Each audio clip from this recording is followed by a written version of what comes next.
Alright, everybody, and welcome to the June edition of Metal Albums with Birds on the Cover. It's our show here where we talk about metal albums that have birds on the cover. Huzzah! And with this episode, now that this has come out and you're listening to it, we have officially done one entire year of these things. So, huzzah! I did it! Yay! Because it's 12 months. This is the 12th month. Does it? That counts as an entire year, right? I don't have to, celebrate on the July episode because July was when I did the first episode last year. I don't know. Whatever. Anyway, whatever. Look, we've done a good job here, everybody, so pat yourselves on the backs. Yeah. Right. Got a lot to talk about today in the preamble since I went to a music festival this year. You know, this was my one music festival this year. It's probably going to be the only one. We'll see. So, got a lot to talk about, obviously, before we get into the actual reviews as I give my concert-going summation. But I do need to really quickly shout out friend of the show, Werehag, who in last episode helpfully pointed out that the cover art for the Witchcraft album Idag that we talked about last time, and which also happened to be my choice for the best music that month, was in fact an illustration by the Swedish painter John Albert Bauer, who I regrettably had not heard of before, so I couldn't identify it myself, and it's a damn shame because I looked up and his work is very delightful. He painted some really imaginative kind of fairy tale-ish visions of trolls and fairies and other natural scenes of Nordic folklore, and they're very beautifully rendered. Just like that album picture was also very lovely. So, very cool to hear about this guy, and that's really cool that got used. That seems very fitting for a occult tinge to do metal album coming from Sweden to have this guy's work. So, great. Thanks for that tip, and very cool to hear about that. Now then, yes, so let's get into the live music portion, shall we? Yes, as mentioned, this month, I went to a metal festival, or rock festival, I guess. And after that, I also went quickly to a club gig, which acts as a kind of amusing epilogue to the festival thing. So you'll hear more on that after the festival report. But yes, here in June, I went to Rockfest this year, which previous years had been in Hyvinkää, in the capital region of Finland. But this year they had moved to Turku, which meant a bit of a grueling car ride for yours truly, but so it goes. The reason I went there is Sepultura, the classic 90s... Does it already count as alt metal? I think it does. Thrash metal, alt metal band, from Brazil, Brazil's shining star in metal music. They are calling it quits, basically. I believe their current farewell tour is running to spring 2026, and this was their last festival gig in Finland. And Sepultura is a big part of my music history, and not the biggest part because I'm not super well informed with their broader, discography, but their 90s work and some of their 2000 works, yep, I'm a pretty big fan. Informed me quite a bit. So, this was one of those where I gotta see this band before they're gone. So, and also my darling nephew also is an even bigger Sepultura fan than I am. So, of course, it was very important for him to get to see it too. So, the two of us headed there to Rockfest on Thursday, over there to Turku, to catch this legendary band. So, the festival venue was at the convention center grounds at Turku. It had been raining for 2 days, but incredibly fortuitously, as we pulled up there on the first day of Rockfest, the rain was finally letting up. There was just a little bit of drizzle left in the afternoon when we arrived there. It was still cloudy and overhang, and it was a bit chilly, so I had to be most of the day with the raincoat on, just so I wouldn't get cold. But I'd say it was actually pretty good pretty good, conditions to go to a nice festival and not get heat stroke. And, the sun showed up a little bit later as the clouds started to part a little bit. So, it was all quite lovely in that sense. Now, Rockfest figuring out how to get inside was incredibly confusing. The car park had a very labyrinthine and poorly marked route to get to the front gates. So I do hope that they consider some kind of different solution on pathing next year, or at least, figure out better guidance on how to get there. Because, we talked to a couple of the, security guys there, and even they were like, I guess you go this way and then you turn over there. That's the latest we've heard. But then actual festival grounds are very nice. Once we got inside, pleasantly laid out. So I had been at Rockfest in 2022. Yes, 2022, when it was still in Hyvinkää. It was on an airfield in Hyvinkää, and all three stages were basically outside. The main stage was in one corner, and then opposite it were the two stages kind of side by side. Now this year, it was just two stages outside, the main stage, and then opposite it, the second stage with a Ferris wheel in between. That was kind of funny, and a bunch of, stalls and stuff. And then the third kind of tiny stage was indoors inside the Gatorade Center arena, which was part of the conference center, which was an interesting solution. And, I think that works pretty well because, although you can't really kind of easily jump from one tent to the other to listen, when the second and third tent are playing. Because what they do is they'd have one band on the main stage, and then two bands playing simultaneously on the second and third stage, after that, while the main stage was being set up for the next band. So, a couple of years ago, it was easy to kind of waffle between the two if you would try to figure out which one you wanted to listen to. This time you had to actually, go indoors, a little bit tricky. But, at least there wasn't any bands playing on top of each other. No risk of that, So immediately, an incredibly difficult choice in front of me on what to listen first, because the other day is the first band would play on the main stage, but Thursday was a slightly smaller day, a slightly quieter day with a few less bands. They started out with the second and third stage playing, and I had to wrap my head over which one should I listen to. So on the third tiny stage, they had Kilpi, a kind of old-timey classic heavy metal band from Finland, which would have been kind of a little meme to go see these guys. I'm not in any way a fan, and I only know one song from them, but that one song was a big radio hit 20 years ago, the Sielu tiskee tulta. So a part of me was it'd be really funny to see that live. So I was waffling on that, and then there was a band called Crown Shift on the second stage, and Crown Shift is more appropriate for this show because Kilpi leans a little bit on just hard rock. Crown Shift is an actual melodic death band. It's... Can you call it a super group? Because it's got people who play or have played in Children of Bodom and in Nightwish and Fintroll. So it was a real conglomeration of big names in the heavier side of Finnish metal. But it's if I'm gonna be super rude, it's not like they were any of the big names that everybody recognizes from these bands. There was no obviously not Aleksi Laiho was not there, but peace upon him. But there was no Roope Latvala, there wasn't Marko Hietala or Tarja Turunen or any of these kinds. There was Daniel Freiberg, who was played for a while with Children of Bodom, was there in the last years, and who was the Nightwish guy? It's the guy who's now the bassist in Nightwish. Oh, I forget his name. I'm sorry. But so luminaries still, even if not the big names.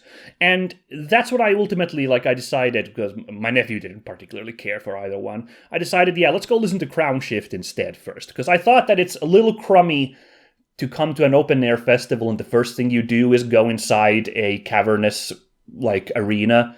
Like, I was like, nah, it doesn't sound fun. Let's have an open-air listen. And again, it's proper melodeath metal, so I thought more appropriate for this show. So there, we went to listen to Crownshift, and the band was in pretty good form. They were pretty pumped up. I remember like listening to like a single or two when their album came out last year, but I don't remember anything. But it was pretty like on point, sort of less boo-to-me than you'd think, given the guys in it. A little bit more, I'd say, leaning towards like In Flames. Something like a little bit, I know overall, like a little bit like modern In Flames, a little bit more easy listening melodeath than like some really intense stuff or anything. But that's kind of my jam, so I enjoyed it quite a bit. And the band was pretty pumped up. The crowd was pretty goddamn dead, unfortunately. The first act of the day, then the crowd wasn't enormous, and the people weren't particularly jazzed. I think it might be because there really wasn't any other like melodeath band this day. Like, otherwise it was just a lot of like rock and thrash. Like thrash was the heaviest, otherwise represented. So I don't know if there was like a huge crowd for this kind of music, unfortunately. But yeah, the crowd really only ever got warmed up when the like singer would like call for like fists in the air or other like reactions. So, but they did a good job opening up the gig, or the festival. Good job on you. After that, on the main stage, Heat from Sweden played, or HEAT played. We kind of missed this. We thought this was a good time to take a break, and I'm not particularly interested in Heat. They play like that delightful 80s throwback kind of hair metal. So synth rock, hair metal, whatever you want to call it. I did listen in a little bit because they've got a couple of radio hits that they, of course, played. So, like, oh yeah, I know this song, and I listened in a little bit, and I walked over to see them for a couple songs worth. They had a fun, like, kind of retro-futuristic stage dress-up with a weird eyeball orb thing in the center, and they were pretty jazzed. They seemed full of energy, but it wasn't exactly my scene. Although, exactly when I happened to go there, they decided to dip into playing War Pigs, the intro from that song, in the middle of like whatever song they were playing at that moment. That's of course awesome. That'll get me fired up to get a little bit of a classic Sabbath there. But yeah, gonna have to say I sat out Heat, so yeah, I guess it was fine. After that, another case of two bands on the side stages, and this time my mission was clear. I had to go to the second stage where Millencolin was playing. Classic skate punk from Sweden. This was really cool, getting to see Millencolin live. Not least because I was thinking like, oh shit, I get to actually see a band whose music has played in the Tony Hawk games. I had to think like, have I seen a band before who was featured on Tony Hawk? And then I was like, oh wait, yeah, duh, obviously. Iron Maiden is on Tony Hawk 4's soundtrack, and Eddie is an unlockable skater in that. So yes, of course I've seen Maiden live, so I've seen a Tony Hawk band. But if you want to talk about proper old-school skate punk, I think Millencolin was the first time I've seen that.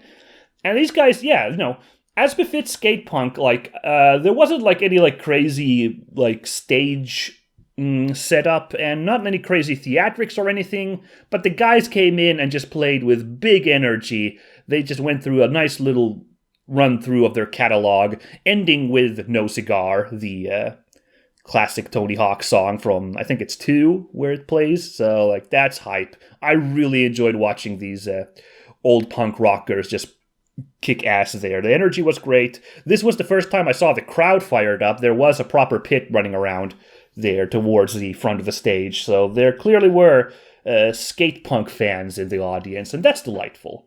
So yeah, good job freaking Millencolin. Very glad I got to see them lads.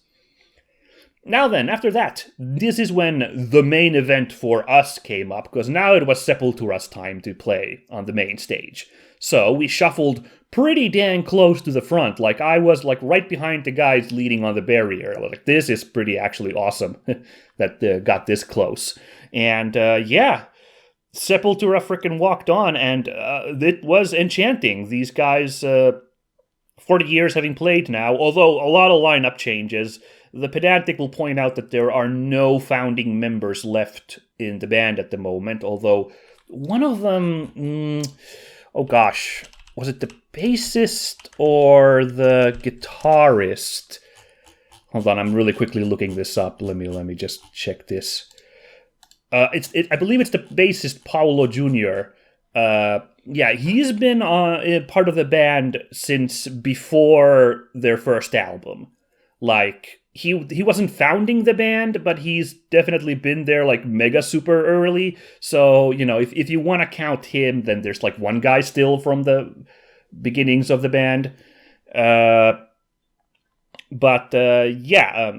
guitarist Andreas Kisser has been there since the second album, you know, so, you know, old folks there for sure, no worries on that front. But yeah, the band has changed up over the years, obviously, as Sepultura fans will point out, but I thought they were pretty dang hype, you know, like they walked in and they busted out, Beneath the Remains as their opening. Like, okay, cool, we'll go really, really far back to the beginning, and it was, I would say it was pretty, like, hypnotizing, like, their, like, energy, you know. Derek Green is having the time of his life on the stage and belting out some insane guttural vocals, and the other band are just really kicking through that, like, distorted early 90s sound. It works super well. That was the most I have, like, moshed and headbanged in years, I think. And I know, again, as I mentioned, I'm not particularly well versed in Sepultura's discography, except for their big 90s hits. So I didn't recognize all that many of their songs, but they were captivating all the same. I couldn't help but, like, rock out to them. Like, very good form on this band, I gotta say. And they played Kiowas as the one big, like, kind of traditional indigenous percussion song things. That was kind of cool that they busted that out in the middle. That was good energy. And then they had a real, like, lineup of, like, big hits at the end to just bring it all together really nicely. They played, if I remember this correctly, they started with Territory, then Refuse, Resist, and then Arise. And then, of course, the final big hits. It's very obvious to leave these for the ending, but sure, to just really, like, give the crowd what they want, with Ratamahatta ending with Roots Bloody Roots. Ratamahatta they kept pretty short, because they did not play any of the weird trance-like breakdown vibing from the, like, latter half of the song. They basically played up to the big payoff where they start, like, scatting Ratamahatta, and called it there. Fine choice, I suppose. It's all right, you know. That's kind of the part I look forward to in the song anyway, so, like, for me, that was a fine choice. And Roots Bloody Roots was exactly as hype as you'd hope. Like, they really, really just give it all for that. So, yeah, I would say if you like Sepultura, there's about half a year still left of their tour, and they are then going to be done. Please do see them if you are able to. I think it's worth it. They really do put a good show on still. Well, that was basically what we wanted to see. So technically, we were kind of done with the day, but there were still some bands to go. But the next ones, we kind of skipped both of them. On the second stage, DAD was playing, and their country twanged garage rock doesn't really do anything for me. Sleeping My Day Away for the, like, memes would have been nice to hear, I guess, to just be like, hey, I heard that live once in my life, but I didn't stick around to hear that. And there was a British lady called Rory playing on the third stage. We dropped in to listen to one song for that, and I gotta say, that was the only time we went to that third stage indoors.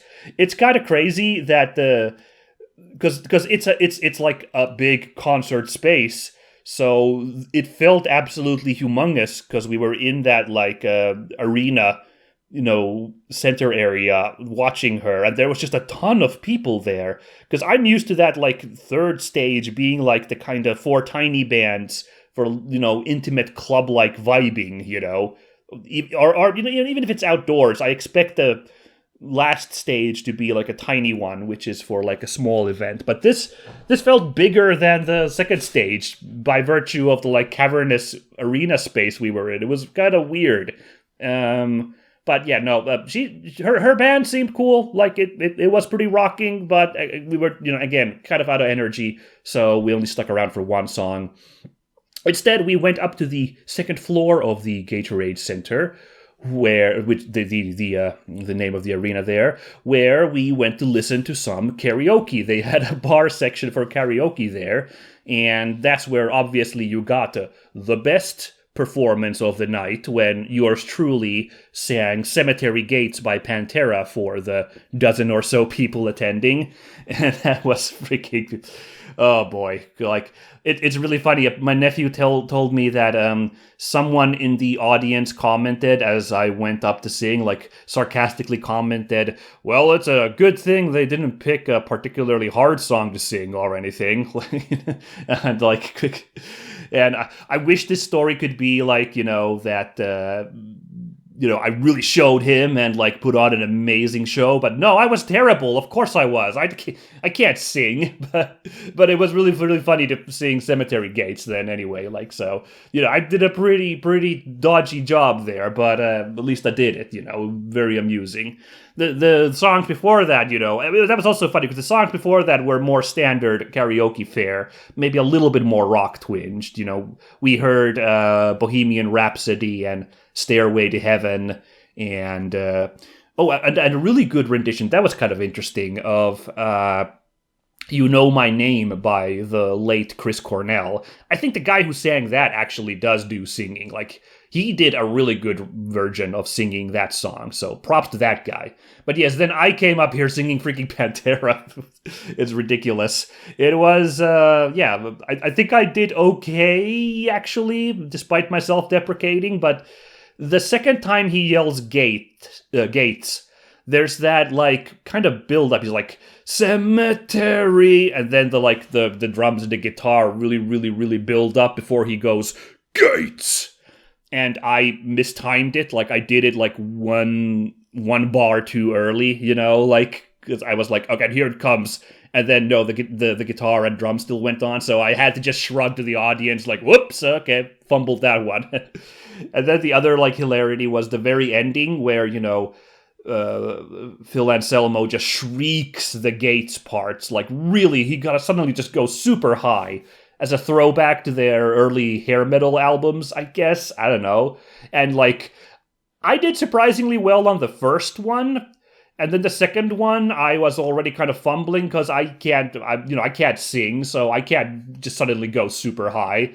And then, like, I was sweating bullets when I realized that, oh shit, he still yells Gates a third time, and I'd forgotten that, and there was no way, after how much I, struggled on that second one, that I could ever go any higher. So I just had to, quickly improvise, and instead of, doing that really high-pitched yell, I just kind of transitioned to, some kind of generic thrash metal, shrieking, angry man yelling. Whatever. But, okay, so that was that show. And then there was only 2 bands left, one on the main stage and then one on the second stage. And we listened in a bit for the main event of the evening, Judas Priest. Unbelievable, because I mentioned, not on this show, but I mentioned on the podcast I do about video games, I just mentioned that last year I went to see Judas Priest when they played in Tampere, and my thinking was that, man, I've never seen Judas Priest before. I should go see these guys before they call it quits, or something happens to, Rob Halford that he can't play anymore or something, because it's one of those mega old bands, so anytime you see them at this point, it might be the last time you have that chance. So I went to see them last year with that idea. Would not have guessed that a year later I'd actually have an opportunity to see them a second time, but there you go. Now, It was really late at that point, and I had a long drive home, and my nephew was pretty checked out already. So I have to maybe kind of shamefully admit that we didn't listen to the entire show. We only listened to about a half hour of the hour and a half show that Priest put on. But from what I saw, their energy was pretty damn good. Rob Halford still killing it, like he's able to belt those vocals despite his advanced age, and the band was really in good form. So I think they provided a really good show to the folks there. We stuck around long enough, of course, to hear Breaking the Law, just to like check that off the box. But otherwise, yeah, what I'm going to say that I wasn't particularly enthused was that they had changed the set list from a year ago. I guess that makes sense, obviously. They, want to switch it up. But I like the set list last year way more. They played the big hits from their new album, which is an excellent album, and they played what I thought was like a pretty good coverage of their classic songs. So I got to hear like the Judas Priest experience last year really well. Now this year I was expecting it to be a similar, setup, so I was expecting them to open with Panic Attack from the new album, which is a really, really, really good opener. It's fantastic. So instead they played All Guns Blazing, and I was like, And that kind of deflated it for a little bit for me. And later on I checked the set list, and they didn't even play Panic Attack, nor Crown of Horns. They played like a couple of new debuts from that new album, which again, it's good to then get to hear those songs as well.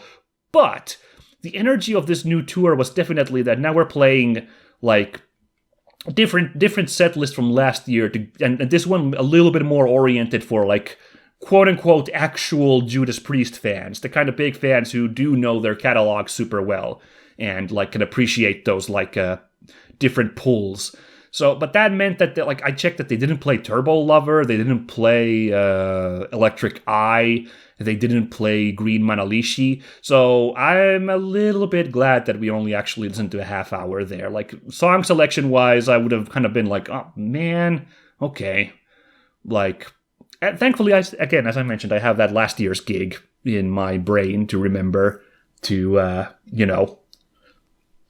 reminisce on, if you will, So, and again, like for the fans who were there for Priest, I think that was cool that's the set list that they pulled, and the energy was great. Well, obviously, because we left at this point, we didn't hear the last band. The last band was Finnish thrash metal giant Stamina, but I've seen that band I've properly seen them at least 4 times, and then probably that same amount where they've been playing at a gig, and I've just been listening with the other ear open, because they are ridiculously prolific. It is incredibly easy to get to see Stamina, given how insanely much they tour in Finland. So, yeah, I don't particularly feel anything about not sticking around until midnight to listen to Stamina. Sorry, lads, but I had to call it. So, yeah, Rockfest, pretty good showing. I had a good time there, and yeah, it was worth it for Sepultura for sure.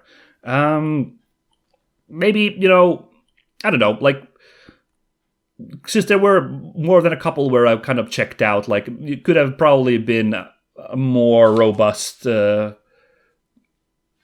of bands, but I'm happy with Millencolin Sepultura and Crown Shift and a little bit of Judas Priest. It's on the other hand, it's good to not be super wasted by constantly having to jump from band to band. So yeah, pretty good stuff. But I know we've gone super long here, but I do still need to give a quick report on 2 days later, the club concert I went to, which acts as a delightful epilogue for this story. Because, we went to see Sepultura on their farewell tour and their final gig in Finland.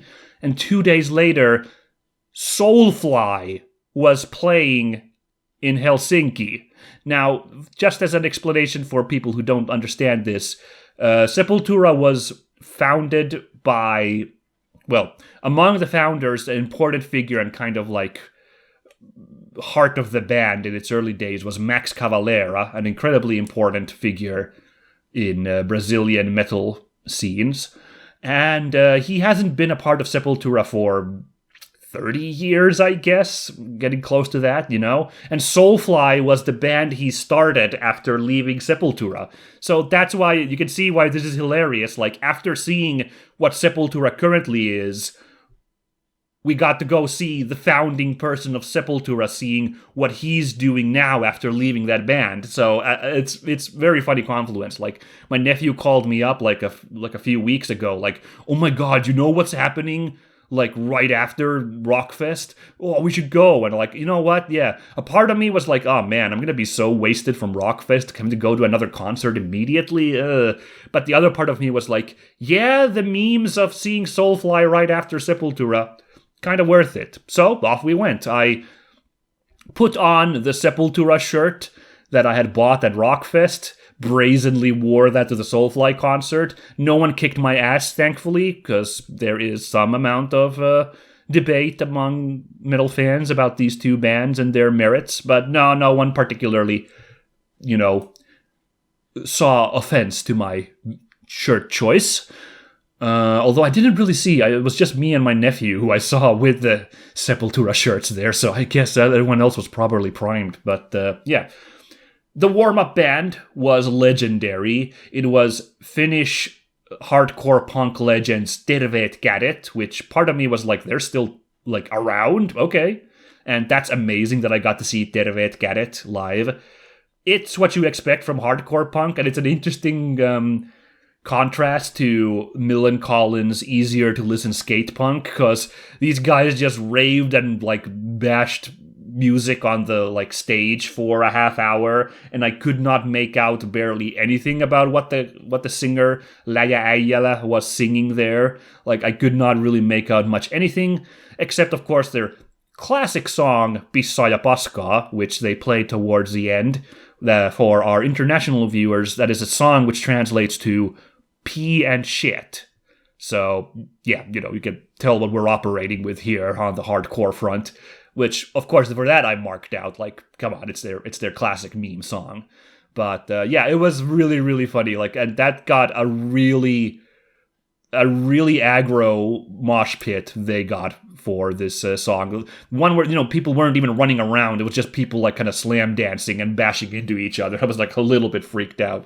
And yeah, it was really funny and really delightful. So awesome that I got to see Terveet Kädet, which, you know, both the English and Finnish Wikipedia articles for Terveet Kädet mention that Max Cavalera is a fan of this band, and he shouted out the band during the Soulfly gig. So you can see why this band had been summoned here to play. Like, clearly Max pulled on some strings to make sure that, like, one of his favorite bands was his warm-up, which is very, very fun.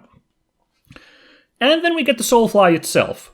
It was very cool as well. Like, really delighted to see Max's band jam on the stage. It had the same 90s energy of Sepultura and their 90s output. I'd say it was even a little bit more just kind of aggro and like some kind of like 90s alt intensity to it. Like, you can really tell that Max, you know, had clearly there was a division where Max had this vision of continuing this certain route, while Sepultura like mixed it up a little bit differently, you know, after he left, and it was cool. The energy was there. Oh yeah, I should mention, I saw a clip that was not very flattering of Max Cavalera from a few years ago trying to play Bloody Roots, and being really checked out of it. Like he seemed like he was pretty tired, and like he had the crowd sing almost all of the lyrics, and that was not very flattering. But that was apparently just a fluke, that video I saw, because like at this Soulfly gig now here this year in Finland, he got it, he was in it, he belted out those angry lyrics, and he was jamming.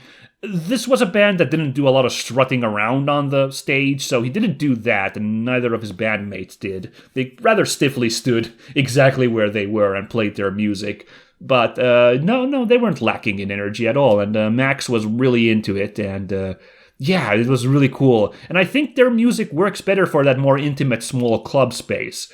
This kind of really underground, angry, thrash alt music, whereas Sepultura, I think, is a more pleasing at this point, more pleasing for a big audience in a big open space at a festival. So I think, best of both worlds. I had a good time seeing both of these bands, and Soulfly was pretty hard kicking. Now you might be wondering which one of them played the Sepultura songs better. Sepultura itself in its current incarnation, or Max's band at the moment? And my answer is that we don't know at this point, because Soulfly did not actually play any covers of Sepultura. A bold choice, and I actually kind of applaud it. It shows that Max has a lot of faith in his current band's musical output. Like, he doesn't need to, play to his yesteryear hits there. So, big props for that. But what I do have to give Soulfly even bigger props for, that they did beat Sepultura out on, Max actually played the berimbau, that Brazilian stringed instrument, which I looked up is actually Angolan in origin, apparently, but was basically adopted in Brazil during the colonial times.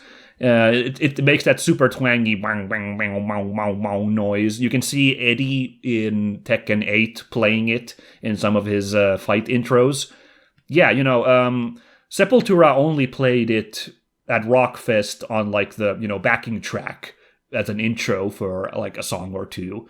And when Soulfly started to play Back to the Primitive, they played it also just on a backing track. So I was like, okay, well, dang. But then after that song, they actually brought out a berimbau, and Max just jammed on that for a bit. And that was really cool. Really love to see that. Super sick. So, yeah. All in all, incredibly good showing from all these bands, and very delighted. This was a pretty good summer opening for live music for yours truly. So, in summation, yes, go see Sepultura when you can. Go see Soulfly when you can. Mr. Cavalera has not said that he's retiring or anything, but again, we're talking about a band with enough age that it's a possible specter. So, please do consider those. And, But yeah, this went super long. Obviously, I knew it would have to, because I had so much to talk about on my little field trip. So I won't belabor it any further. For those of you who are here just for the album reviews, they start now. Please enjoy.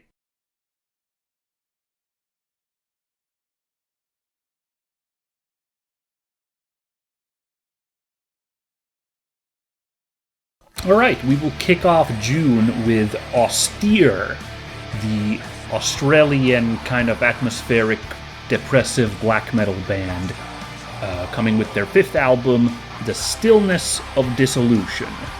I've name-dropped Austere before because this is a semi-popular band. I'd say it's a pretty popular one in its field. So I name-dropped it in an earlier episode when I reviewed an album by Autumn's Dawn, a similar project that one of the members of Austere, Timothy Yatras, or Sorrow, as he uses his name in Austere, is also a member of. But yeah, now we get to listen to Austere itself, which is neat, because I think this is a pretty swell band. I have their third album that came out a couple years ago, Corrosion of Hearts, and it's a pretty cool album, so pretty happy to listen to them again. They've been really prolific now for the last few years. They this band already played from 2005 for a few years, but then called the project quits. They came back in 2021, and this is now their third album in just as many years. So yeah, very, very busy, very neat. We'll see how the music works. So if they're properly motivated, and so it's still good stuff. But the birds. This is now a case where we haven't had one of these in a while, where the bird is only in the logo. The band logo has this flock of nondescript birds flying around. It's a little bit too bad, because the album that I mentioned, Corrosion of Hearts, does actually have birds on it, and so did the previous album. Yes, Beneath the Threshold also had birds on it. So now they kind of dropped the ball on that front a little bit, but all good. I would say this isn't a super interesting album cover. Well, that's not entirely true. The hands that are unclear if they're like made out of wood is an interesting visual. These two knobbly hands growing out of the side of this fallen wood, and you know, I mean, it's a little hard to tell exactly what's going on here, but I think that's part of it, to like be like, are these hands growing out of wood, or is there someone like crushed underneath? That one hand definitely, the left one definitely seems to be part of that knobbly branch there. But I don't know, like it's a nice album. It certainly fits the mood, and the lighting and everything is pretty well realized. So like, it's not a terrible album cover, but it's also not particularly interesting in its content. Excuse me. I'm sorry to say, it's just an interesting one, I guess. Music, I'm going to say I'm a little bit more hyped on than the album cover description there, although I'm also going to just kind of have to say that it's, you know, just kind of nice, but it's also the kind of nice that I really like, so I'm pretty jazzed for this. Yeah, like, it's a 43-minute album, pretty, like, nice, you know, clip there, 6 songs, so quite long songs to be there, you know, 5 to even 9 minutes long. The final one is a big old chunker song, you know.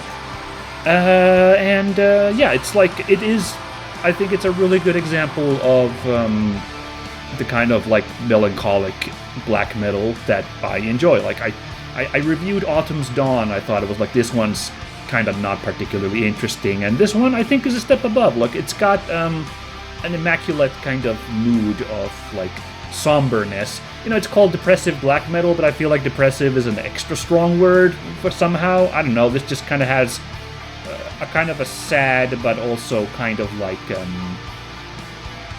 somehow comforting vibe to it. I don't know, maybe I am describing depressive moods, I don't know. I don't know, it's just really interesting. Like, it plays a little bit of mid-tempo, and there's kind of haunting keyboard backup there on top of like some kind of really like kind of plodding and mournful guitar work, and there's an interesting mix of vocals. It's a black metal band that isn't afraid to also slip in the kind of like just straight clean vocals to provide a kind of extra heartfelt vibe to it at times, but then also kind of haunting, like angry, harsh vocals. It's yeah, like, this is, if I had to describe it, this to me is kind of like the metal equivalent of like easy listening that appeals to me. That is just like, it's not particularly standout amazing, but it's like, it's got catchy, dreamy guitar work and like instrument work in general that like is very pleasant to listen to. So for 43 minutes, you know, just like kind of vibe out to like some somber black metal moods, I think this is really good. So I do recommend this. It's a definite an acquired taste recommendation, but this one I think is pretty neat. I think it's another good example of this band. I think Austere is hitting pretty well here, hitting pretty hard with these vibe albums. So, you know, it's my recommendation. Fairyland. It's French power metal of very symphonic variety, and this is their 5th album. Never heard of this band before, but they have been chugging along for over 20 years now. Seem to be a well-known quantity in the field, and this album seems to have come at a critical point where one of the founding members passed away between this and the previous album. So this seems to be, you know, reading little reactions, this seems to be a bit of a, you know, big deal moment for fans of the band as this album comes out. Unfortunately, I don't know anything about this band, so I can't really put it into proper context, but I can tell you what I thought about the album. Right. Well, the birds are pretty evident in this image. There's a pair of seagulls right there, center left. Cool. I don't think we've had seagulls yet. No, we've had some seabirds that I've speculated have been seagulls, so not a crazy addition to the bird pantheon here. But, hey, they add to the scene. They give a little bit of life to this big old scenery shot here. So I appreciate the birds there, adding energy to it. And apart from that, I do really like this album cover. I think, as often is wont with power metal, this one comes off a little bit cheesy because it's like this whole fantasy world thing, but I'm a proper sucker for these. Like, this looks like a delightful location for some kind of tabletop RPG game, looking at this island paradise world here. It looks... the details in it are really rich, and the, imaginative design is really crazy cool. I really dig this quite a bit. It reminds me of the 90s point-and-click adventure game Myst cover art, actually, quite a bit, which is a nice little nostalgia bomb to have show up like this, in my radar here. So, yeah, I almost miss the fact that there's a woman's face ethereally in the sky, even though she's like half the size of the image, here. Half of the image is eaten up by her expression there, because I'm just kind of entranced by this fantasy island locale here, it's cool vibes. I dig it quite a bit. The lady's face in the sky doesn't detract from it either, yeah. So, going musically, speaking of not knowing the context, if I understood correctly, these guys kind of make concept albums about their own fantasy setting, which this island on the image might be showing, but I wouldn't be able to tell you any closer, what is the latest chapter in the world of these guys are building of fantasy? No clue, I'll have to admit. But I did enjoy the album quite a bit. So, yeah, this is power metal with a particularly kind of orchestral twist to it. It bears a little bit more in mind with the kind of classic high wailing power metal of the Stratovarius or Rhapsody fields, but I do think this also kind of leans even harder on the kind of symphonic elements, so, it's also like a Nightwish Avantasia kind of energy going on here. There's plenty of, in particular, a little medieval sounds all over, There's lutes and flutes and violins, and some ominous church bells every once in a while. Those were kind of fun, After a spoken word kind of ominous fantasy narration intro, it launches into a song showcasing all of these features that I thought was a little bit of a boring one, but then the next proper song kicks in with a more high-speed version, and just all these fun little fantasy elements coming in there with these orchestral instrument choices. It reminds me a little bit of the Bravely Default boss music was actually what came to mind from that, and that was kind of fun. And there's quite a bit of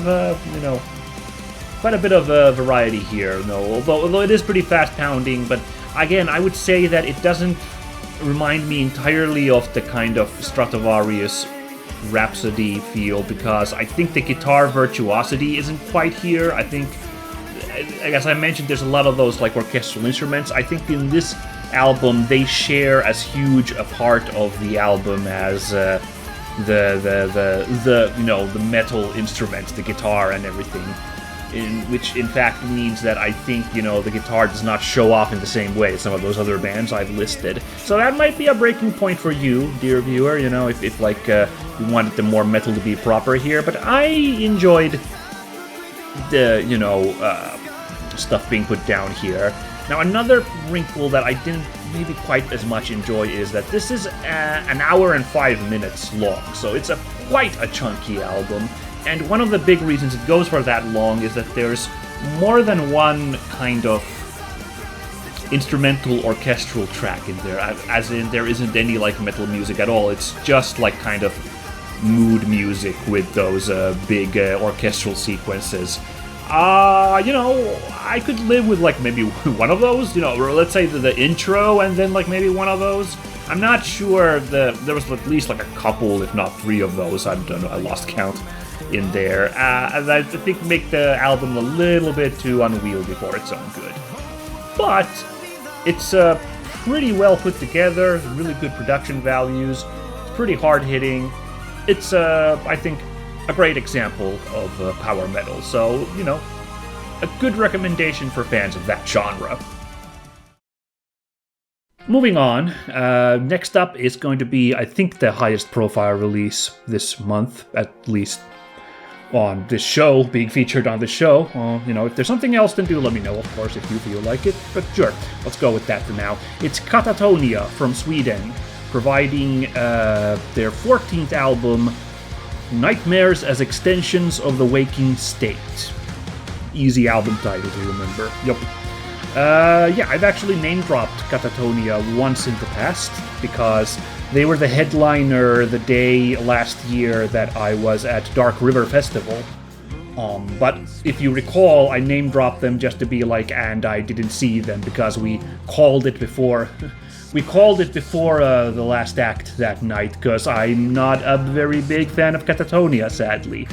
But happily will listen to it for this show. Maybe see, now that I'm actually listening with, I guess, thought and focus, like maybe it'll open up to me somehow. Mayhaps, maybe. Let's find out. But first we'll talk about the birds, of course. This review is going to be kind of a compare and contrast with the Austere album that I talked earlier, because of the vibes and just, I'm going to have to ruminate a little bit here. But the first point is that, just like Austere, this new album actually has the bird element much smaller than in the past. Katatonia has been pretty good about having ravens mainly on their album covers, like the logo has had one, and that's not there anymore, and the birds have been more prominent, but now they're reduced to just like a little nondescript flock in the background over that woodland there. So, bit of a shame for sure, but I think they add all right energy to the image, because there's supposed to be like a sense of like... I get the feeling this image is supposed to have like a sense of kind of unrest and like kind of mounting like unease and action in the natural world to contrast the deer standing perfectly still. So a flock of birds being disturbed like that is really, really good for that. So, not amazing bird representation, but it gets the job done, so very good. And having said that, I think this album cover is really fantastic. This is very well realized. The concept is cool. It's been drawn really nicely. And, I gotta compliment the color work, first of all. Some interesting choices of having this, like, dull orange and reds here, but it, really, really is a really striking color choice and, really makes it look haunting, this image. And, the freaking deer is awesome. I really dig it. They really captured the kind of creepy placidness, the creepy calm of this deer just standing there while it's fully on fire. It's very, very cool. And just the sense of apprehension of the world around it, as I mentioned, is palpable and delightful.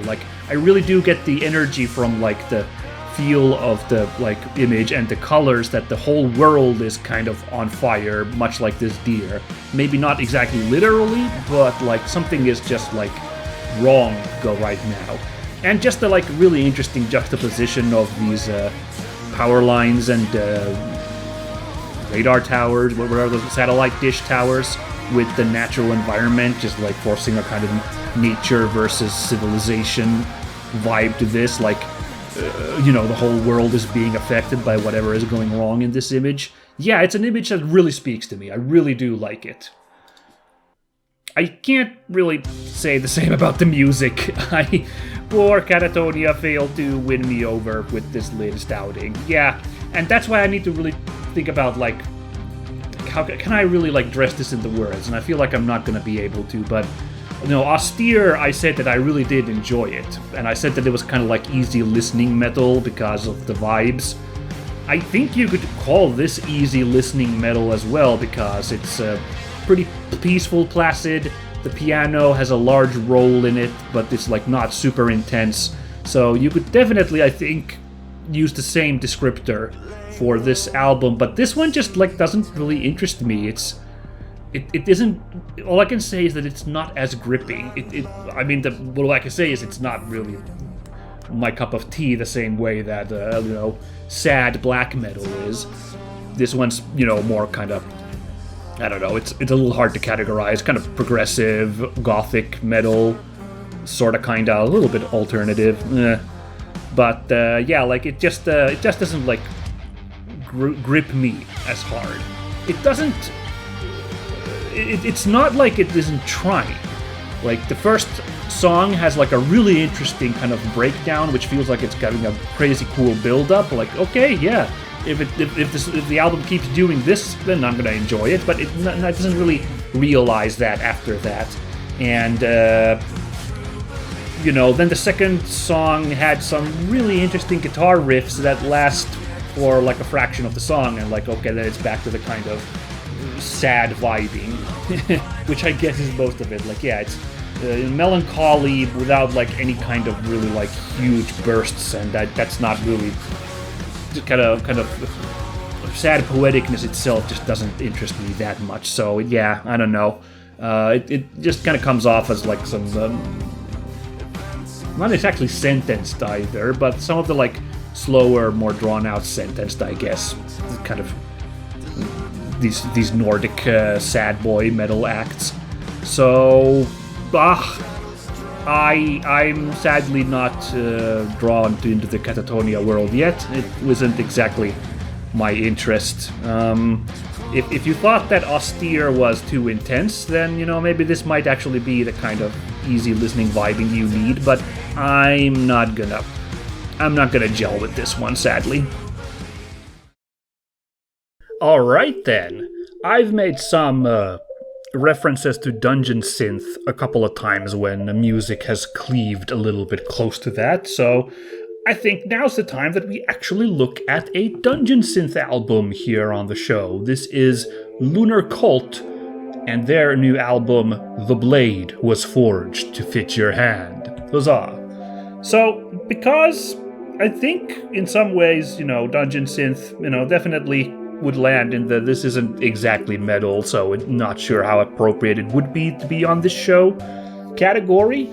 I think it's worth it to give a bit of a primer on dungeon synth, because I've only known this genre for a couple months. Not a couple months, come on, couple years, jeez. Couple years now I've heard of this genre, and there might be folks watching this show who haven't really encountered this genre of music before. So you might be wondering, what's the deal? Because the music, of course, as you can hear, is very synth-laden. So dungeon synth is this kind of retroistic, synth-heavy ambient music. It's supposed to kind of evoke 80s, early 90s synth sound, and specifically kind of remain on this wavelength of kind of ambient, moody, soundtrack-ish music. It definitely evokes a sort of fantasy feel to it, hence the dungeon part, although of course quite a few representatives of the genre claim it's not about fantasy and Dungeons and Dragons and anything, but it is totally a lot of the genre has evolved in that direction quite a bit, and there are a lot of people who just lean on that fantasy vibes thing. For example, I'd say this album kind of, you can look at this album cover. It gives you that energy. And the fascinating thing is, even though I'm this is kind of the corner case, not exactly metal, the pedigree of dungeon synth, as far as I can tell, is very heavily rooted in black metal. So I honestly feel like this one actually gets the most of a pass out of all the kind of not really metal, but we're listening to it anyway. music that we've listened to on the show. Like, I think this one, metalheads will be the most like, yeah, no, sure, let's listen to this as well. Let's feature this on the show. Because it's heavily rooted in black metal. You know, as far as I understand, this genre grew out of those kind of interlude songs that a lot of 90s black metal would have, or, you know, intro and outro songs. The bands at the time, a lot of them loved to have kind of interlude, ambient, synth-heavy music without any of the distorted guitars and, you know, metal and screaming and everything. Just like these vibe songs there to, like, put a little bit of a break on the raw, angry metal. And at some point, just somebody was like, hey, what if we just made an entire album of nothing but that interlude ambience? And that's how this genre was born, as far as I can tell. So that's why it just constantly gets brought up in black metal circles and gets brought up in conjunction with black metal, despite, you know, you could definitely argue that we are now past metal itself, but genres are weird like that. So yeah, I don't feel any problem at all talking about dungeon synth for a bit here, now that we finally got an album with some birds on it. Although, next point of contention, those birds are there kind of center, a little bit to the left, you know. They're you know, between the moon and the band logo there. There's some indistinct shapes in the air. I guess you could argue, are those birds flying in the air? Because they could also be bats, but the silhouette just does not look like a bat to me. Particularly that topmost one that's kind of upside down, like, definitely has what appears to be a bird's tail. You know, that's not the shape that I'd expect from a bat. And the bat wings kind of are membranous, so they kind of have like that kind of webbed look to them. And these just look like, you know, bird wings. So this might be, you know, a point of contention for sure. And if the artist of this piece was like, no, those are meant to be bats, then egg on my face. But I saw those and I was like, hey, look, a dungeon synth album with, I'm pretty sure, birds. Let's talk about it. So yeah, I don't know what birds those are supposed to be. My best guess is owls, because it's the middle of the night and they kind of got that predatory bird vibe to them. But yeah, they don't really, you know, they add a little bit more life to this image, of course. You know, there's some weird forest creatures as well, but there's also this flock of owls flying about, so that's kind of cool. And, you know, what a cool album cover this is. Like, you know, maybe the birds aren't super important, but otherwise, like, this is really, really sick. I love this androgynous knight's design here. This is the second album in a month where, like, there's an androgynous knight, and I'm, like, really smitten by it, you know. Last month, the Witchcraft album, I would say that was a close second, you know, to the one that I picked, which I'm actually blanking which one I picked last month. Embarrassing. Anyway, yeah, so, oh no, it was The Haunted, just because it was such a cool album, like, it just looked, yeah, anyway. Yeah, so, but this album cover, once again, there's an androgynous knight with a cool pose. I really dig it, and the design is really neat. The interplay of, like, those crimson red robes with the bluish wintry scape in the background, just really nicely done. And, you know, I'm a sucker for wintry scenes anyway. I'm always all for that. So, a spooky wintry forest, lovely. You know, it's just a cool painting. It's fantastically made. So I'm completely smitten by this album cover. Very happy to feature this album on this show based on that. Music, I'm a little less, yeah. I said that I'm only a recent listener of dungeon synth, so I really feel under-equipped to talk about this genre and, like, point out where this one comes off as, you know, what this album's peculiarities are compared to other genre representatives. This just sounded like another dungeon synth album to me, and that unfortunately does come off as putting it down. I don't like to do that, because I thought it was a fine album, but I haven't listened to the genre enough to, like, really, like, notice its peculiarities, you know, like the unique parts.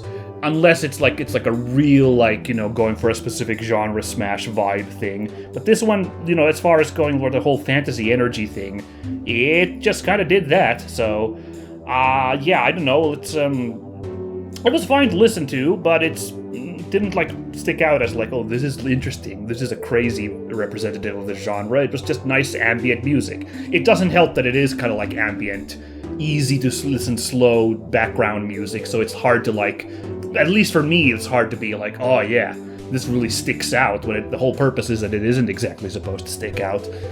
But it's cool. It's cool to listen to. The first couple songs have a weird warbly effect, which brings to mind like weird sci-fi noises from like 70s movies. The soundtrack to those, and I'm not sure if that's exactly a good vibe, but it's not like overbearing, and it's only for a couple songs, and after that it just kind of becomes the kind of synth-laden fantasy vibing that you expect. So, you know, if this is your first time listening to Dungeon Synth, I don't think you could go wrong with this one. If you're a genre mainstay, I don't know if this one's a particularly noteworthy entry in it, but it's a nice one to listen to, so please do consider it. Next up, this is Malvada, a all-ladies heavy metal band from Brazil, and this is their second self-titled album, Malvada. Cool. Not familiar with this band, but whatevs. This is, well, it's not birds in the, like, band name logo, but they are in a logo here in the middle, so, I don't know, like, does this logo show up on all later album covers as well, like all of them? Whatever. But it's still good enough, of course. So yes, there's a bunch of, like, crows in this center symbol thingy there, and also a angry wolf, okay, and a skull. Quite edgy. Yeah, sure. Birds and emblems are fine. You know, it's not particularly an exciting implementation of birds, but it's an all right logo. It's got stuff going on. The wolf is really funny. There's like, there were like meme photos of like angry wolves for a while with like motivational texts on them. So that's kind of the energy I get from that image. Well, otherwise, yeah, so, okay, so the birds are there to spice up the logo, but the album cover itself, I will come out and say I'm not hugely interested in album covers that are just the band members, so, you know, faces of the band. Not, you know, there's not a lot of interesting stuff going on there, usually, I'm afraid. I guess this one's interesting because of, first of all, the coloring style, the rendering style, having made them in these kind of simplistic cutout looks, and I don't know, well, I don't think lining up the band members as their faces in like four corners like this is all that much more exciting than just them standing around and posing, you know. So, and I don't know. What I will say, I do always appreciate an image which A has like a very small color palette, and B is like kind of monochrome, but then like has color added into it in like little small applications of color. So coloring wise, this album cover is pretty cool with you know, monochrome kind of sepia, and then the red lips is kind of neat because that really kind of catches the eye nicely, and I do believe it accentuates the fact that this is a all ladies band by, you know, kind of implying that they have a lipstick on, which is a very effeminate thing classically to do. So you know, that's the clever stuff. You know, I guess for what it's worth, this is like, you know, a step up, just like some kind of like old school, well, here's the band members all smiling at the camera, you know, kind of thing. I think we're you know, something more interesting is being cooked here. Musically, well, I'm sorry to say it wasn't particularly exciting, but it wasn't alright. Like, it's sometimes like a little bit of southern rock-ish, but oftentimes it goes for some alt-rock, leaning into alt-metal. If we didn't have Dungeon Synth this month, you know, I'd say this was the example of the, it's kind of not metal, it's borderline, does this count as metal music thing? But I think, yeah, it does a step above Dungeon Synth, I think. I don't know. Again, how you want to take it, whatever. Anyway, yeah, so, like, there's, you know, some pretty cool, like, juicy, like, distorted guitar riffs occasionally, but and there's some interesting, you know, kind of, you know, melodies and stuff, but, like, it's kind of what you expect from that kind of slightly southern twangy, you know, easy listen, heavy metal kind of rock metal mix up. It's an example of it. With some pretty good vocals, definitely. Like also like the singer provides the kind of the authentic kind of alt metal, alt rock kind of hard hitting vocals that you expect for this genre. So good on that front. And there's some, I'd say occasionally when it really does get into alt metal, there's some juicy riffs and some nice bass work. At times they're like, okay, this is nice and edgy. I dig that. I'd say the best song is the song "Fear," is a little bit before the halfway point, which dips into a little bit of like symphonic vibes by having a large violin section in it, and I thought that was cooking the most out of the songs here, but it was definitely meant to be like, oh yeah, this is a different vibe from the other ones, which are usually like, there's some slower songs as well, but that wasn't a particularly like ballady song either. It was a nice violin laden kind of symphonic rock song, kind of big number.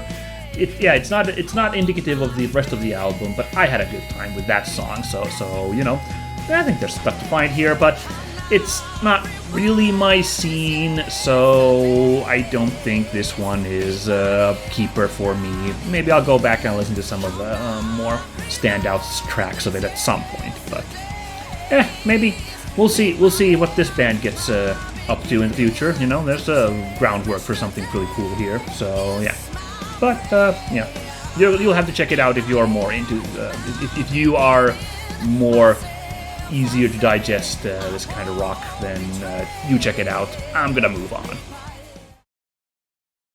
Next up, let's do one of these older albums. Well, it's not super old, but it's not a recent release, This is Panopticon with their 10th album, Rime of Memory.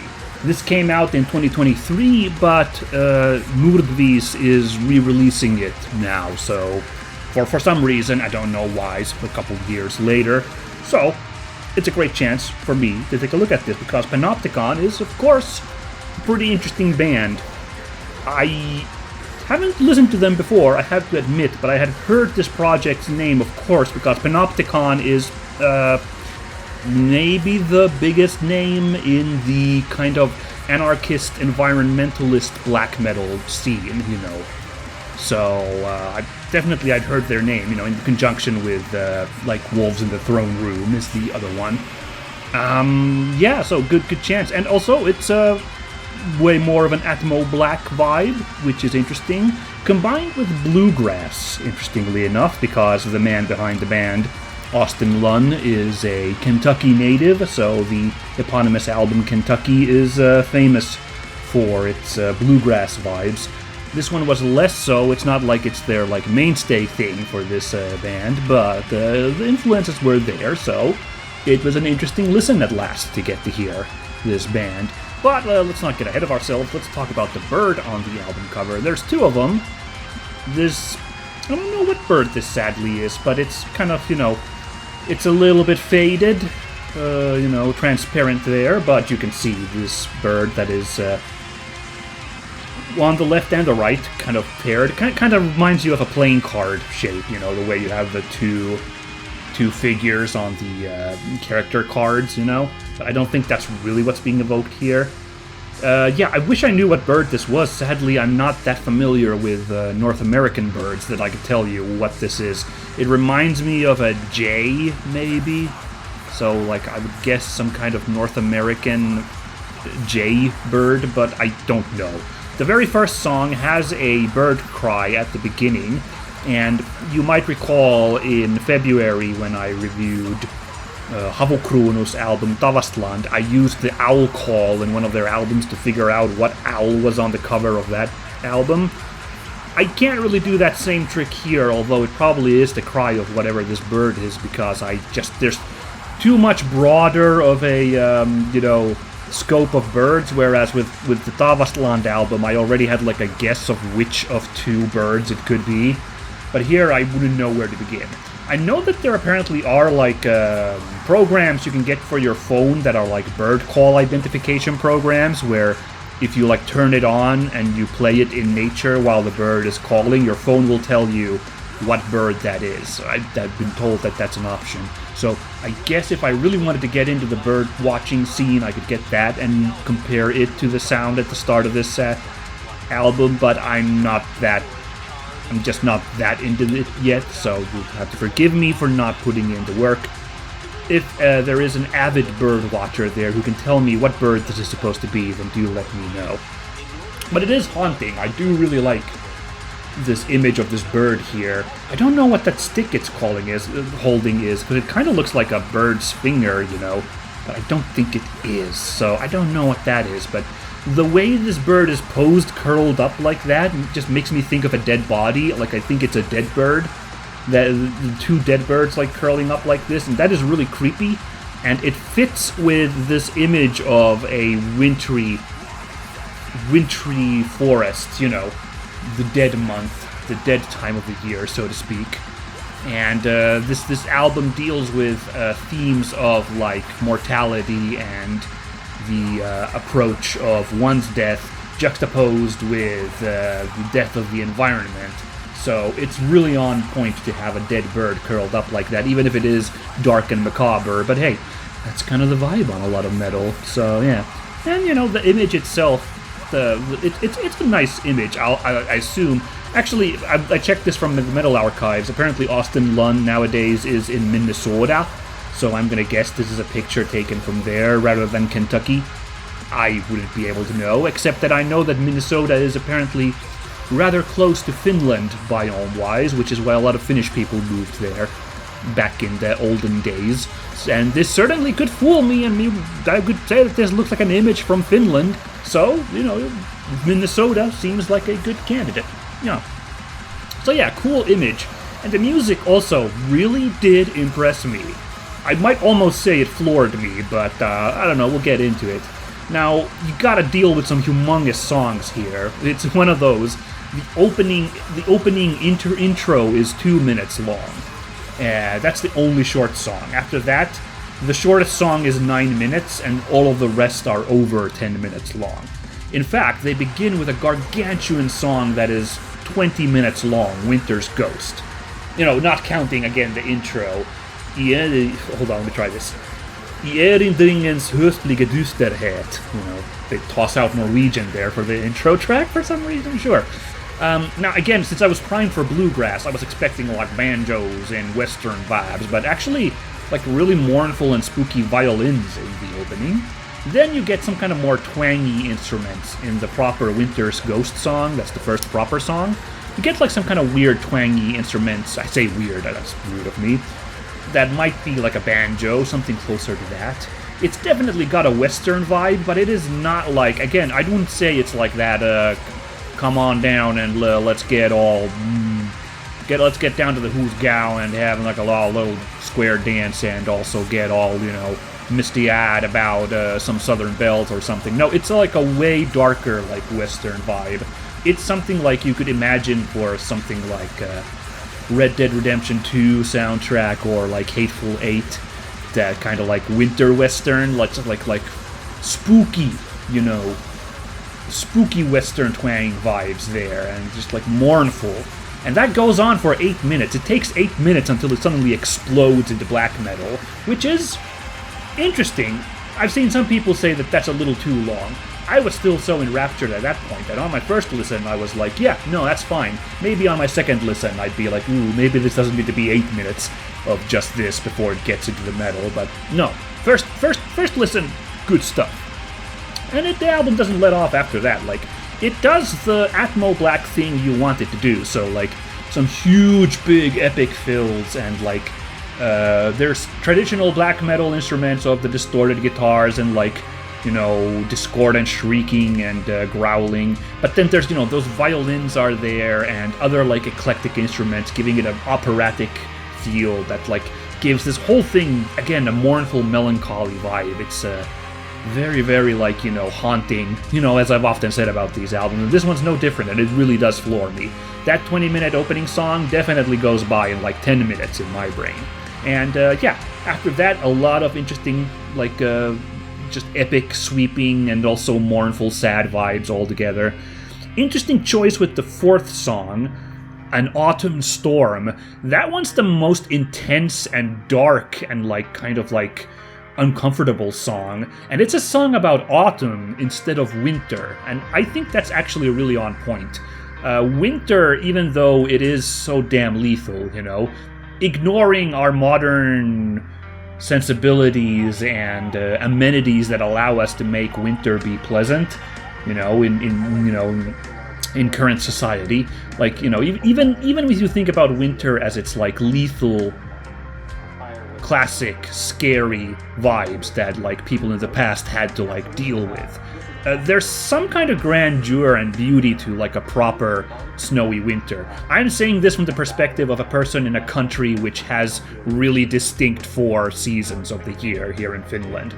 In my mind, like when you get a proper winter with like thick snowfall, it's got a beauty to it, even if I try to put myself in the headspace of someone having to try to survive in that. Whereas autumn, I've come to the conclusion, just at its worst, is freaking miserable when everything is just muddy and dark and dead. So the autumn song being the like most intense and like darkest song on this album, actually super on point. I think that's right, you know. Now, I have to say, this album is an hour and 15 minutes long. So that is humongous. That's one of the longest albums I've listened to on this show. Might be the longest.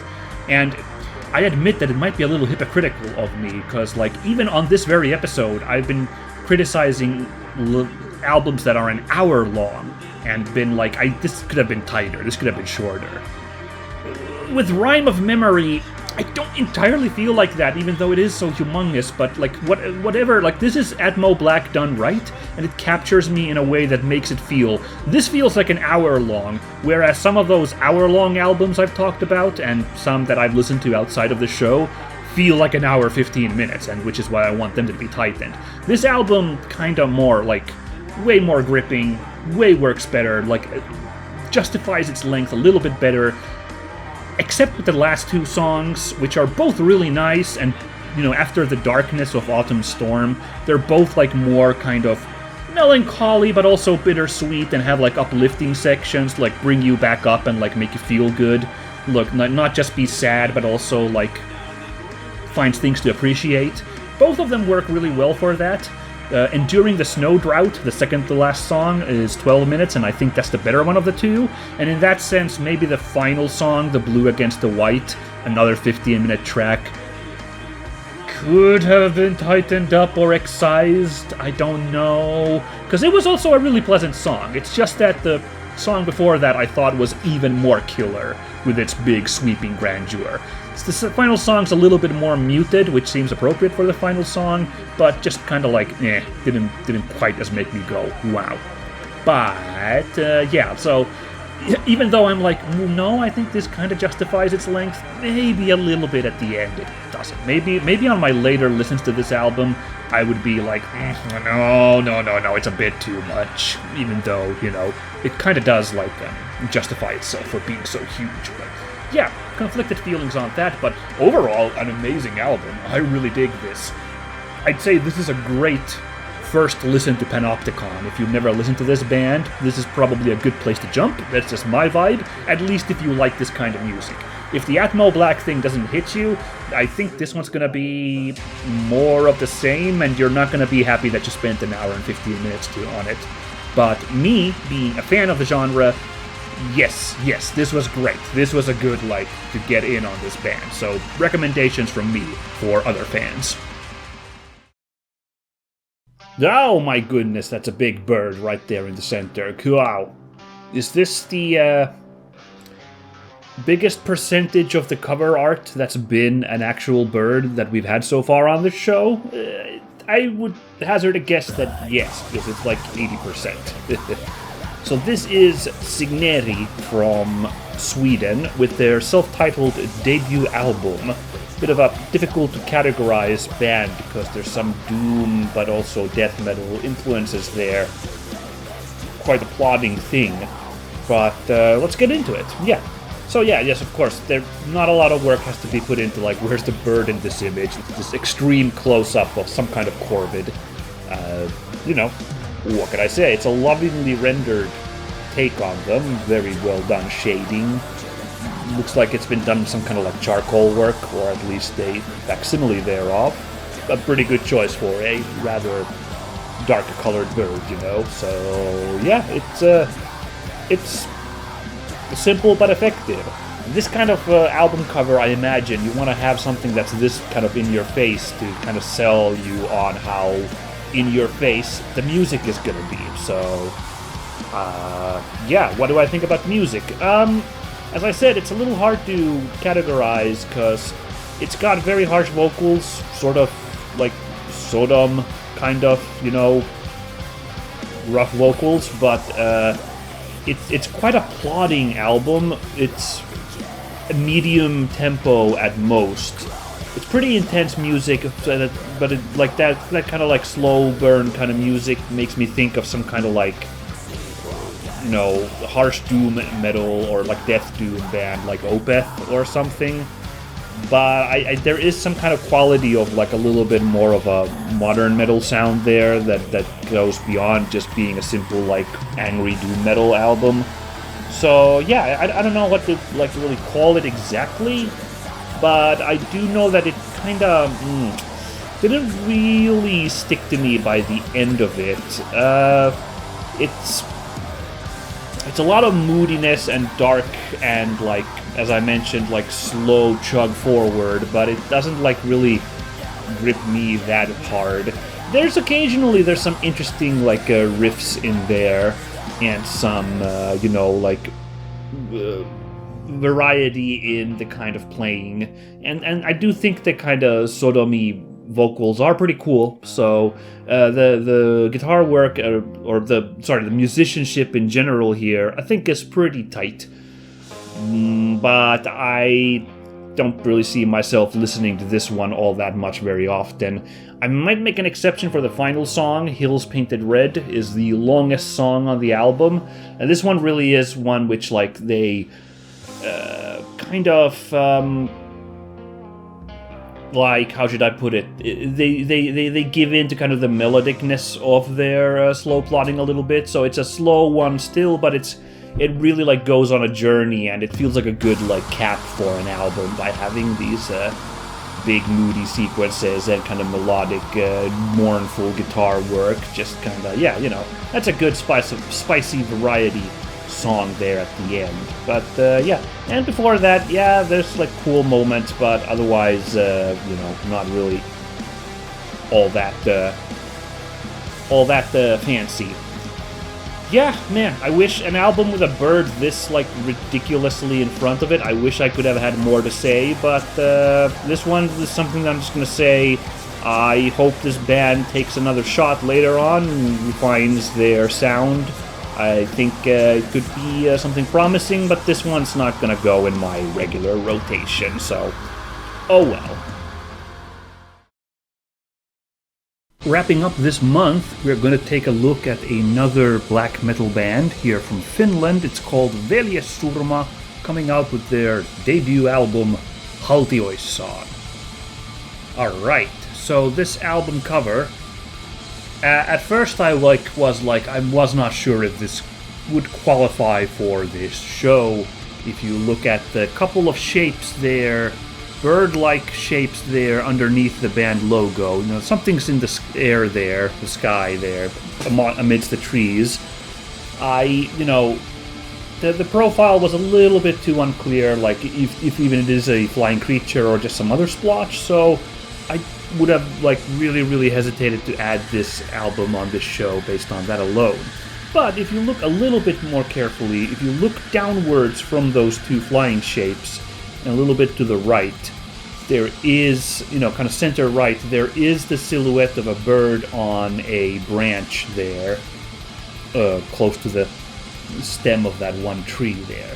And that shape, I think, is already... That's unambiguous enough that I think it's pretty clear it's supposed to be a bird sitting on a branch there.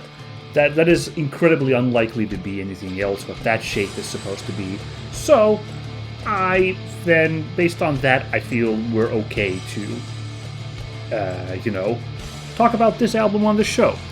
And, it's not a very big role that the birds have in this image, but, it's alright. It adds a sense of not being entirely alone in this forest, right? Like, this is a traveler all alone going through the forest, and the birds add a little bit of sense of, like, not being entirely alone without spilling it at that there is somebody else here than just the protagonist of the image, so to speak.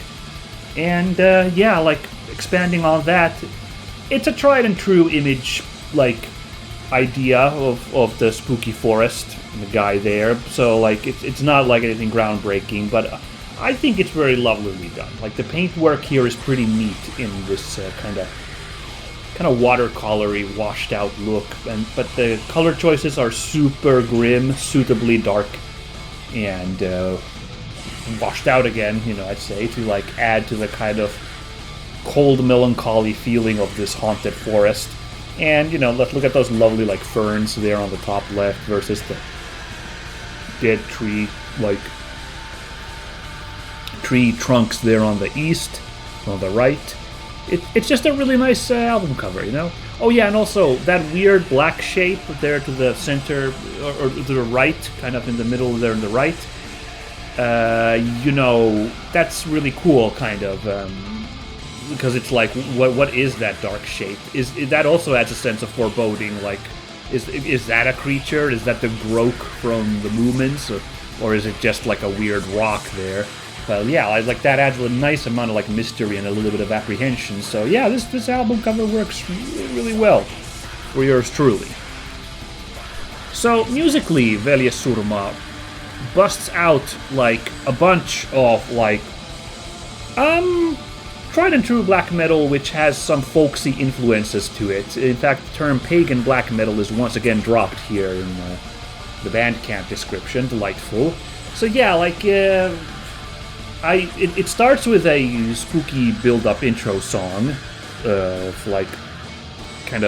folksy instruments building up to something really ominous, and then the second song, which the first proper song, Nieran Poika, kicks off, and it's a really sick song. It's a really cool, epic black metal song that goes on a big journey with, again, the kind of folksy instruments of some little woodwind and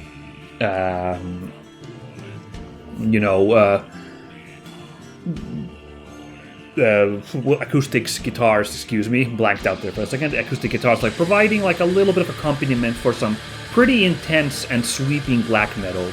It's pretty cool, and I do feel a little bit like the band plays its hand a little bit too early by playing such a great song to begin with. Although I suppose that's more standard for a lot of more mainstream music, is to front load the kind of the hits, the singles, the big songs at the start of the album, and then the rest peters off. But this one also not very mainstream, being tried and true black metal, but still kind of has the same thing. I thought that after that incredible song, it loses a little bit of its oomph, not its intensity for sure. It's got good variety in terms of slower tracks, and then some really blasting high speed songs, and there is definitely really nice folksy acoustic accompaniments, and then kind of old-timey chanting and almost throat singing at times, and then also other folksy instruments in there, really enhancing pretty nicely the kind of intense and angry black metal. So it's a pretty cool listen, but yeah, something about how amazing of a journey that first proper song was, kind of takes away from then the rest. I think they bring it back a little bit again with the title track there at the end again, which similarly also a little bit slower paced, but also a nice progressive chunk there. so it takes you on a nice big journey. Another album which is over an hour long and makes me think, ugh. Although this one, again, because of the vibing, it's an easier listen to me than the Fairy Tale album was as an hour. Like it was more kind of consistent over that hour, but still, maybe could have used a little bit of trimming or something, or some kind of punch up in the middle there to like make it really pop out. But it's a pretty good example of this kind of music, so definitely worth at least checking out.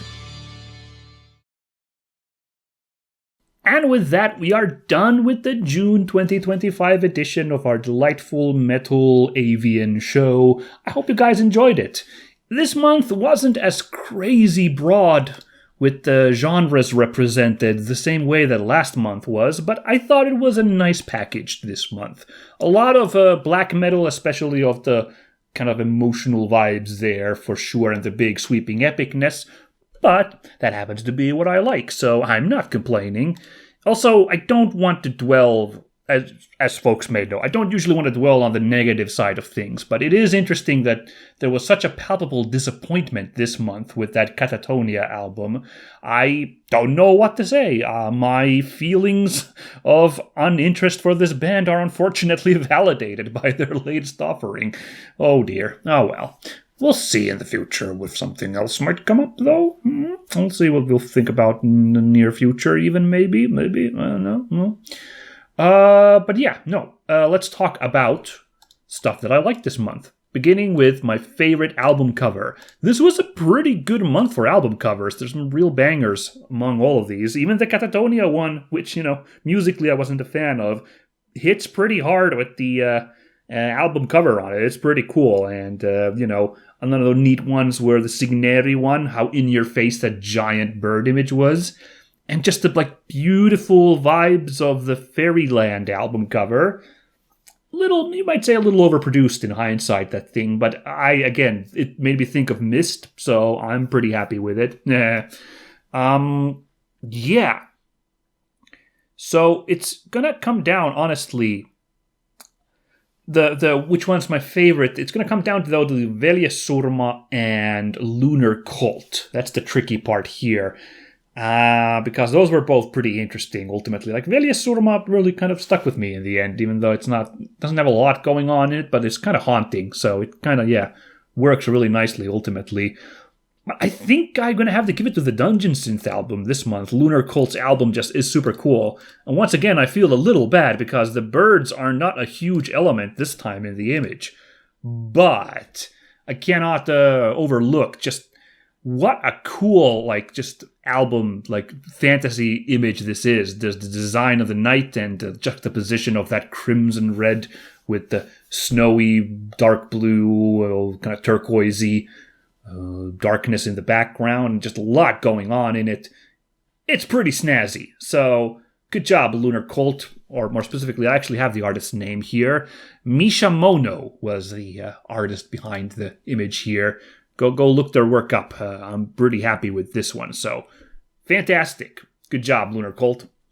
Lunar Cult's not going to get the Best Music Award this month, though. Sadly, they're not sweeping it. It was nice, but it didn't quite reach that level, Now, a part of me almost thinks that the Panopticon album really kind of blew me away. But as you might remember, I kind of don't want to nominate older albums here as my favorite one.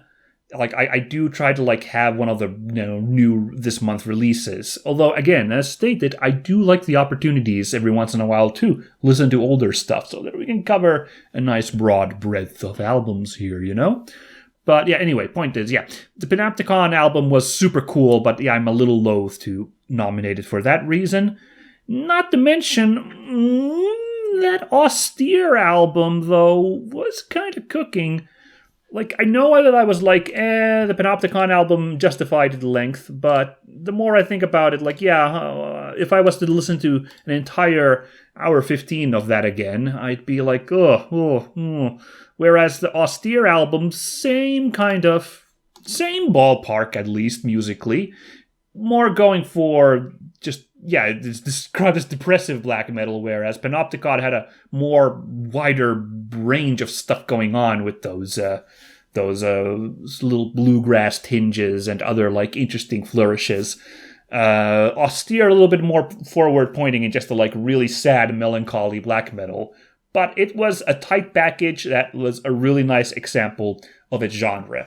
And I have to say that otherwise this month, like the albums were kind of just, pretty cool, pretty nice, but like not crazy high. So although the Austere album, Stillness and Dissolution, I'm kind of like, it's not particularly notable of its genre.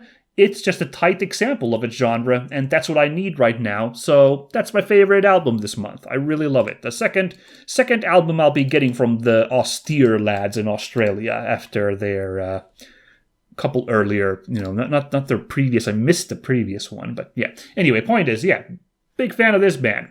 Hope they can manage to drop by Finland at some point. I don't know. At this point, now that I got 2 albums that I'm jonesing for, it'd be nice to see these fellas live, but whatever.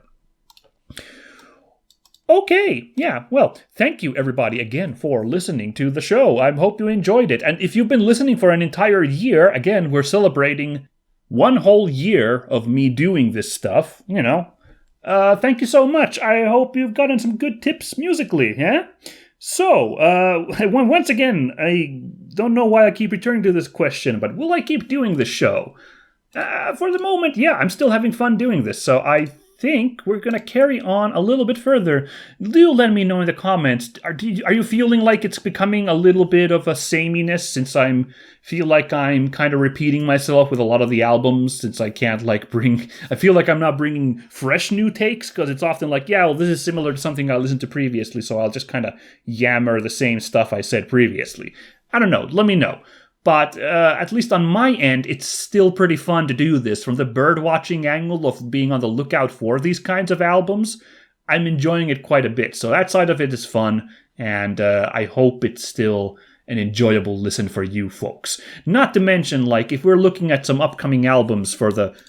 here we're halfway through 2025. Let's look at the latter half. There is a new Amorphous album coming out, but Amorphous would be coming back on this show because their new album, a killer album cover that fits this show to a T.